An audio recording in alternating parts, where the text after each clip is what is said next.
ہم خدا کی عبادت کیوں کرتے ہیں؟ کیا خدا کو ہماری عبادت کی ضرورت ہے؟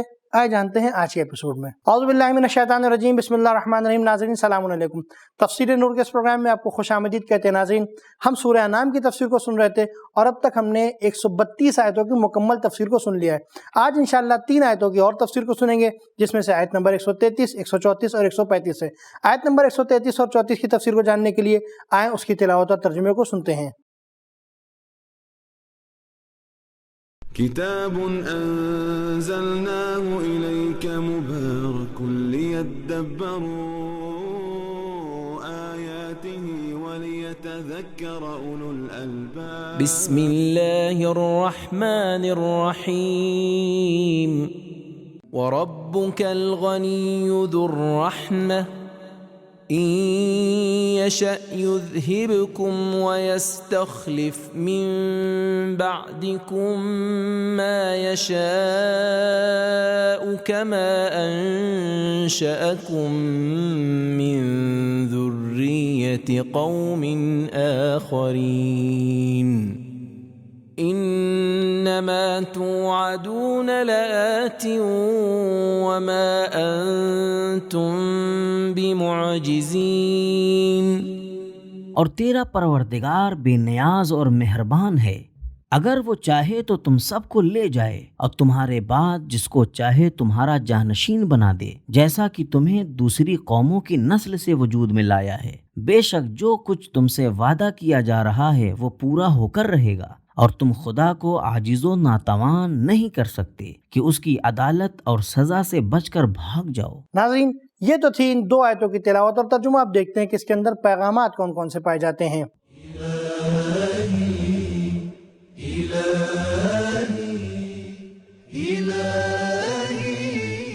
نمبر 1، صرف اللہ تعالیٰ ہی سب سے بے نیاز ہے، لہذا خود کو کبھی بھی بے نیاز تصور نہیں کرنا چاہیے۔ ایک دوسری جگہ فرمایا، اے لوگوں تم اللہ کے محتاج ہو، اور صرف اللہ ہی ہے جو بے نیاز اور تعریف کے لائق ہے۔ سورہ فاطر آیت نمبر 15۔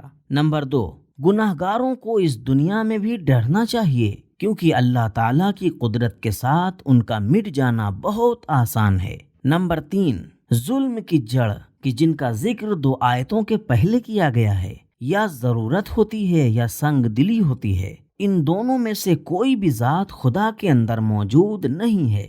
نمبر 4، انسانی اجتماعی حالت کا باقی رہنا صرف مشیت الہی سے متعلق ہے۔ نمبر 5، انسانوں کا ہونا یا نہ ہونا اللہ تعالیٰ کو کوئی نفع یا نقصان نہیں پہنچا سکتا۔ نمبر 6، ہماری عبادتوں کی پروردگار عالم کو کوئی ضرورت نہیں ہے، بلکہ عبادات کے احکام خود ہمارے ہی فائدے میں ہیں، جو ہماری رشد و ہدایت کا سبب بنتے ہیں۔ نمبر 7، پروردگار عالم کی رحمت بہت وسیع ہے، لیکن کبھی انسان ایسے کام کرتا ہے کہ اس کے نتیجے میں پروردگار عالم سب کو برباد کر دیتا ہے۔ نمبر 8، اللہ تعالیٰ کے سب وعدے یقینی ہیں، مذاق نہیں ہیں۔ نمبر 9، قیامت میں مجرمین قدرت الہی کے ساتھ مقابلہ نہ کر سکیں گے۔ ناظرین، یہ تو تھی آیت نمبر 133 اور 34 کی تفسیر۔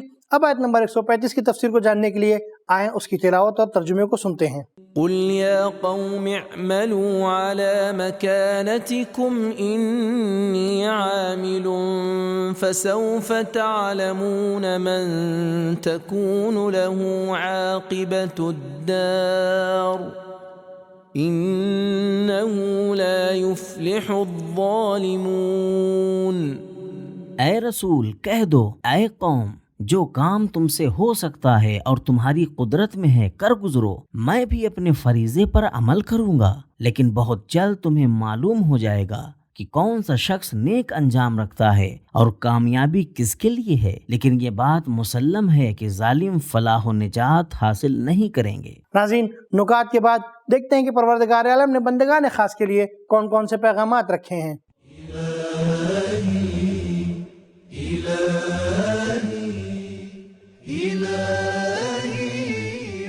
نمبر 1، چونکہ پیغمبر اکرم صلی اللہ علیہ وآلہ وسلم اپنی راہ پر یقین رکھتے ہیں، اس لیے انہیں حکم دیا گیا ہے کہ اپنے رویے میں ثابت قدمی اور مضبوطی کو دوسروں کے لیے ظاہر کریں۔ نمبر 2، لوگوں کا انکار کرنا اور احکام کو نہ ماننا انبیاء کے فرائض کو تبدیل نہیں کرتا۔ نمبر 3، لوگوں کی تقدیر ان کے اپنے اعمال پر منحصر ہے۔ نمبر 4، کامیابی کا معیار اچھی نیک عاقبت اور نیک کام کا نتیجہ ہے، ظاہر نمائی، ظاہری جلوے اور جلد ختم ہو جانے والی کوششیں معیار نہیں قرار پا سکتی۔ نمبر 5، ظالم کبھی کامیاب نہ ہوگا۔ نمبر 6، اللہ اور رسول کے راستے کو چھوڑ دینا ظلم ہے۔